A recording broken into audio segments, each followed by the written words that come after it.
चिवडा हे बाजारात विकत मिळते. आता आपण सगळं एकत्र मिक्स करत आहोत. केळीचे वेपर्स, बटाट्याचं खीस आणि शेंगदाणे. त्यात मी आता नायलॉन चिवडा घालत आहे. ही भेळ उपवासाला चालू शकते, प्रवासात तुम्ही घेऊन जाऊ शकता. अगदी चविष्ट भेळ आहे. आता आपण काकडी घालत आहोत. आता काकडी घालणे. काकडी घातल्यामुळे त्याला खूप छान चव येते. सफरचंद पण चिरून घालणे. सफरचंद अगदी बारीक चिरणे. गुलाबी पेरू घेतला आहे, पेरू पण घालणे.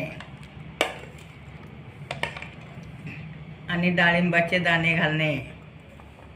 थोडे मध्ये घालणे, नंतर वर घालणे. आणि थोडी लाल मिरची घालणे तुमच्या चवीपुरतं. आणि मीठ पाहिजे तर मीठ घालू शकता तुम्ही.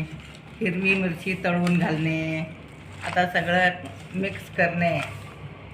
हा चिवडा खूप पौष्टिक आहे. तुम्हाला उपवासाला खायचं नसलं, एरवी खायचं असलं, चाट मसाला घालू शकता. आणि चाट मसाल्यामुळे खूप चविष्ट होतं.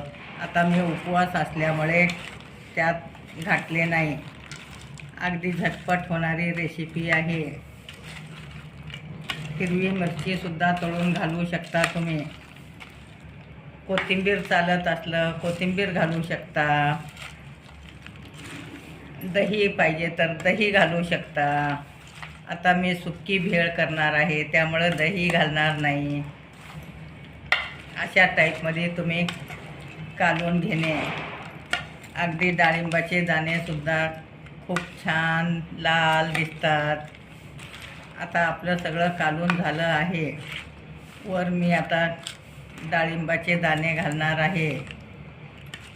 नायलॉन साबुदाणा तर छान मोत्यासारखं दिसत आहे. अगदी झटपट होणारी रेसिपी आहे. आता आपल्या उपवासाची भेळ तयार आहे. आता वरून डाळिंब घालत आहे. माझे व्हिडिओ लाईक, शेअर, सबस्क्राईब करा आणि झटपट भेळ करून खावा. आता आपली सुकी भेळ झटपट झाली आहे. त्याच्यावर तुम्ही दही घालून खाऊ शकता, खजूर चटणी घालून खाऊ शकता, किंवा असंच जरी खाल्लं तरी खूप चविष्ट भेळ आहे. कमेंट्स करायला विसरू नका.